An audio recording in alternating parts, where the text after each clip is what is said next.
नमस्कार। आज की इस वीडियो में हम बात करेंगे भक्ति आंदोलन की। अपने आप में काफ़ी वास्ट एक टॉपिक है। भक्ति आंदोलन और सूफी आंदोलन आपने सुना होगा। हमने विचार किया भक्ति आंदोलन का एक वीडियो, सूफी आंदोलन का एक वीडियो, दोनों में अंतर, दोनों में क्या समानता है, इन सब का एक वीडियो, ऐसे 3-4 वीडियो बनाने का प्रयत्न है। जीएस पेपर 1 में यूपीएससी सीएससी की अगर बात करें तो जीएस पेपर 1 में डायरेक्टली सिलेबस में लिखा हुआ टॉपिक है, 2 ही टॉपिक है, तो ज़रूर इसके बारे में काफ़ी अच्छे से हमको पता होना चाहिए, थोड़ा विस्तृत ढंग से। चलिए, परिचय।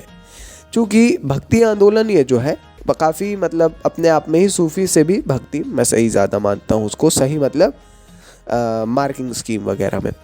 भक्ति आंदोलन का उद्देश्य भक्ति के माध्यम से धार्मिक सुधार लाना था। भक्ति का तात्पर्य क्या है? मोक्ष प्राप्ति के लिए व्यक्तिगत रूप से कल्पित ईश्वर के प्रति भक्तिपूर्ण समर्पण, है ना। भक्ति का मतलब है ईश्वर के भक्तिपूर्ण समर्पण, है ना, मोक्ष की प्राप्ति। तो इसकी शुरुआत 8वीं शताब्दी में दक्षिण भारत, केरल और तमिलनाडु से हुई तथा धीरे धीरे ये उत्तर व पूर्वी भारत में फैल गया।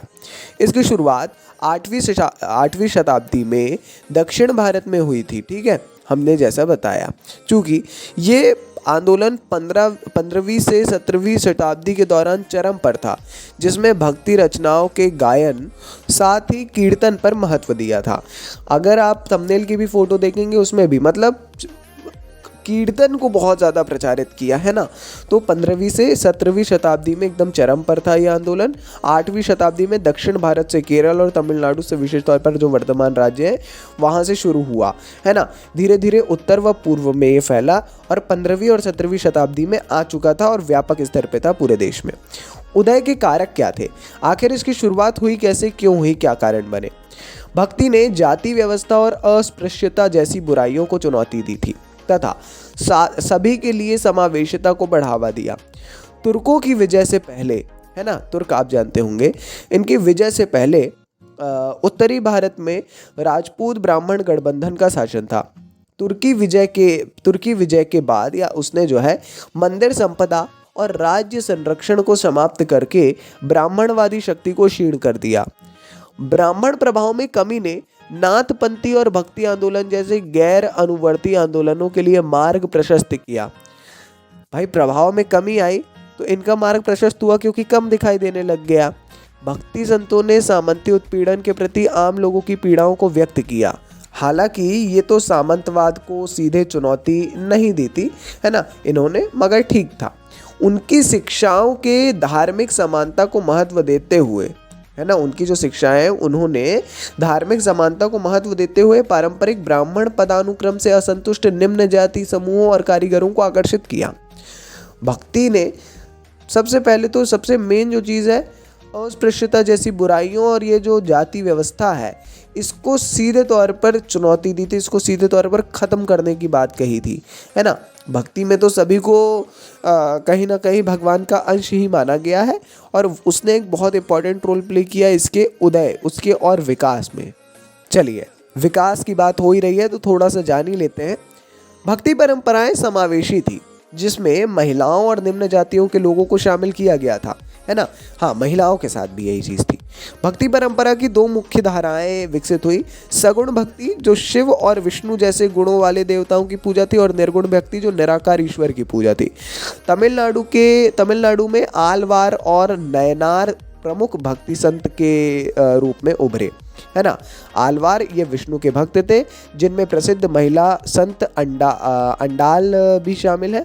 उनके भजनों में नालियरा दिव्य प्रबंधम में संकलित किया गया। नयनार जो है ये शिव के भक्त हैं, है ना, जिसमें प्रसिद्ध महिला संत करैकल अमैयार भी शामिल हैं और उनके भजनों को तेवरम, है ना, ऐसी रचनाओं में संकलित किया गया। ये जो आलवार है और नयनार है, दोनों संतों ने उपदेश देने और भक्ति गीतों की रचना के लिए संस्कृत के स्थान पर तमिल भाषा का प्रयोग किया। नाम भी वहीं के हैं तथा ऐसे तीर्थ स्थान निर्मित किए जो बाद में वर्तमान में प्रमुख मंदिर बन गए। काफ़ी इंपॉर्टेंट है और ये दक्षिण का ही है। विकास हमने बताया ना 8वीं शताब्दी में दक्षिण से हुआ। साथ ही थोड़ा सा हम दक्षिण के बारे में और जब जाने, भक्ति और दक्षिण भारतीय आचार्य, ये भी एक बहुत इंटरेस्टिंग है एक्चुअल में। रामानुज, 11वीं शताब्दी के रामानुज भक्ति आंदोलन का दार्शनिक रूप से समर्थन करने वाले दक्षिण भारतीय विद्वानों में प्रथम थे। उन्होंने पारंपरिक ब्राह्मणवाद को लोकप्रिय भक्ति के साथ संतुलित किया, जो शूद्रों और बहिष्कृत समुदाय सहित सभी के लिए सुलभ था। उन्होंने उपासना की एक पद्धति के रूप में एक भक्ति का समर्थन किया, लेकिन वेदों का निम्न जातियों की पहुंच का समर्थन नहीं किया। वे वेदांत के विशिष्टाद्वैत उप संप्रदाय के प्रमुख प्रस्तावक के रूप में प्रसिद्ध है। फिर दूसरा नाम है निम्बार्क।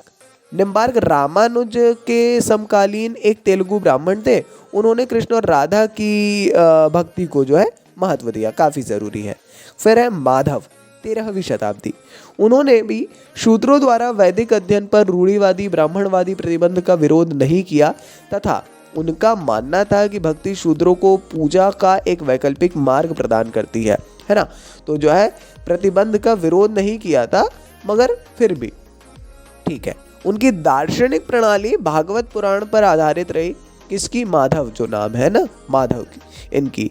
और ऐसा माना जाता है कि उन्होंने उत्तर भारत का भ्रमण किया। अंतिम दो प्रमुख वैष्णव आचार्य थे रामानंद 14वीं शताब्दी के अंत और 15वीं के प्रारंभ में, और वल्लभाचार्य सूरदास के गुरु 15वीं और 16वीं शताब्दी तक। इन्होंने भक्ति पर और ज़्यादा बल दिया।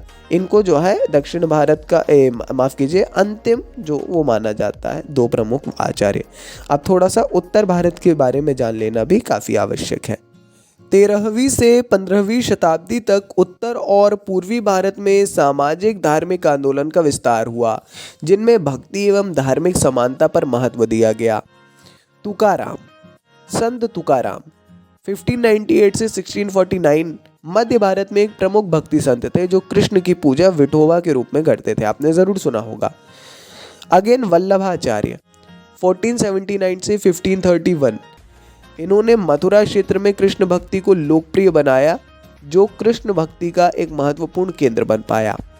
उत्तर भारत में प्रमुख भक्ति संतों में सूरदास, मीराबाई, चैतन्य महाप्रभु शामिल हैं, जिन्होंने कृष्ण के प्रति व्यक्तिगत भक्ति को महत्व दिया। और वास्तव में उत्तर भारत में भक्ति आंदोलन के विकास में बहुत इंपॉर्टेंट रोल है ये जो नीचे नाम दिए हैं 3। साथ ही कई विद्वानों का तर्क है कि संत कबीरदास, चैतन्य और उत्तर भारतीय भक्ति आंदोलन के अन्य संत दक्षिण भारतीय विद्वानों जैसे रामानंद एवं माधव से प्रभावित थे। यद्यपि उत्तरी भक्ति आंदोलन ने धार्मिक समानता का समर्थन किया, लेकिन उन्होंने आमतौर पर जाति व्यवस्था, ब्राह्मणवादी धर्म ग्रंथों या विशेषाधिकारों को अस्वीकार नहीं किया। उत्तर भारतीय भक्ति आंदोलन काफ़ी विविध थे। कबीर और गुरु नानक जैसे लोग एकेश्वरवाद का समर्थन करते थे, जबकि मीराबाई, सूरदास एवं तुलसीदास जैसे वैष्णव भक्त कवियों का दृष्टिकोण भिन्न रहा। काफ़ी ज़रूरी हो जाता है इन सारे टॉपिक्स के बारे में जानना, और बहुत ही व्यापक है ये अपने आप में ही विषय, मगर पर्याप्त है। और भी है काफ़ी सारी जानकारियाँ, पर्याप्त इन द सेंस कि हाँ भाई इनफ है परिचयात्मक तौर पर।